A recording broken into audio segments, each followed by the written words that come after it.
Ishi, welcome to your world. Your hamster world.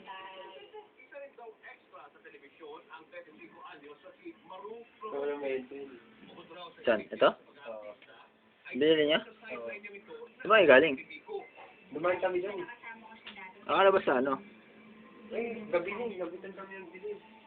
Okay naman siya makisama. Talent siya, tapos talent supplier din siya. Kaya nang alukin raw siya nito ng isang racket, ay mabilis raw siyang napa-oo. Sabi niya sa akin kung pwede daw ba akong mag-taping. Tapos yun, sabi ko pwede. Nurse daw ako. Ang call time ko sa kanya is 2 p.m. Oo, wala naman akong ginagawa, wala naman racket. Saka maganda yung call Gusto time. mo, Ishi?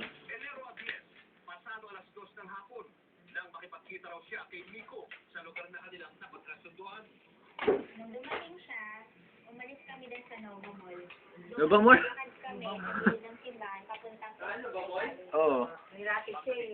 Dahil agency pa siya kung kukunin. Ay bigla raw hinirap ni Nico ang kanyang cellphone. Miko. Sabi niya, lobat. Gusto ko yun ah.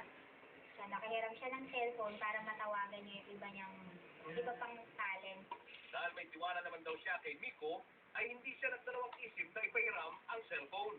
Yung SIM card ko, Dito ka. tinanggal ko. Tapos pinapaantay niya sa akin yung red na van. Ito ka.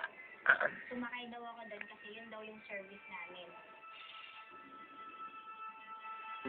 Hindi raw akalain ni Maru, kaya na pala ang huling Yan beses na. na makikita niya si Nico. Yan ang bagong laruan ni Start na akong Kim nag-aantay. Ishi. Tapos naisipan ko maki-insert ng SIM card dun sa guard.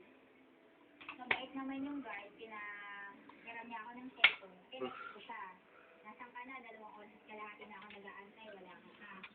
Sabi niya sa akin, meron daw kasi siyang nakitang kalaban niya sa fraternity. Kaya lumayo daw muna siya.